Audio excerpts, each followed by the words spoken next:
कर्ण की महानता। कर्ण का जन्म कुंती को मिले एक वरदान स्वरूप हुआ था। जब वह कुंवारी थी तब एक बार दुर्वासा ऋषि उनके पिता के महल में पधारे।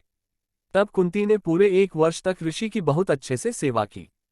कुंती के सेवाभाव से प्रसन्न होकर उन्होंने अपनी दिव्य दृष्टि से ये देख लिया कि पांडु से उससे संतान नहीं हो सकती, और उससे ये वरदान दिया कि वह किसी भी देवता का स्मरण करके उनसे संतान उत्पन्न कर सकती है। एक दिन उत्सुकतावश कुंवारेपन में ही कुंती ने सूर्य देव का ध्यान किया। इससे सूर्य देव प्रकट हुए और उसकी नाभि को छूकर उसके गर्भ में प्रवेश किया और अपने पुत्र को वहां मंत्रों द्वारा स्थापित किया। कालांतर में कुंती के गर्भ से ऐसा बालक उत्पन्न हुआ जो तेज में सूर्य के ही समान था, और वह कवच और कुंडल लेकर उत्पन्न हुआ था जो जन्म से ही उसके शरीर से चिपके हुए थे।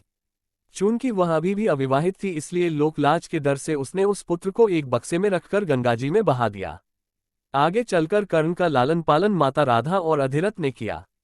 बड़े होने पर उसने धनुर्विद्या सीखने की जिद की, तो उसके पिता अधिरथ जी उसे लेकर द्रोणाचार्य के पास गए, किंतु द्रोणाचार्य ने ये कहकर मना कर दिया कि यहाँ केवल राजकुमार और ब्राह्मण कुमारों को विद्या दी जाती है। उसकी धनुर्विद्या सीखने की जिद ने उसे परशुराम जी का शिष्य बना दिया, किंतु अपनी पहचान छिपाना गुरु परशुराम की क्रोध का कारण बना और उन्होंने उसे श्राप दे दिया। हस्तिनापुर के राजकुमारों के स्वागत समारोह के दौरान जब कर्ण ने अर्जुन को चुनौती दी तो उसी क्षण राजकुमार दुर्योधन ने उसे अंत का राजा बनाकर मित्रता का हाथ बढ़ाया।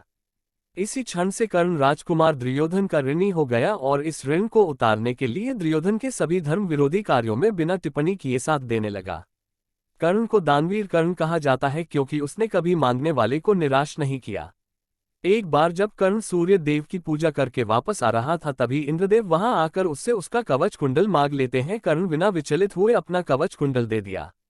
युद्ध संग्राम में उसने बड़ी वीरता से युद्ध किया और अपने प्रधान सेनापति बनने के बाद उसने भीष्म पितामह द्वारा बनाए गए समस्त नियमों का पालन किया था, और अंततः युद्ध में कर्ण अर्जुन से लड़ते हुए वीरगति को प्राप्त हो गया।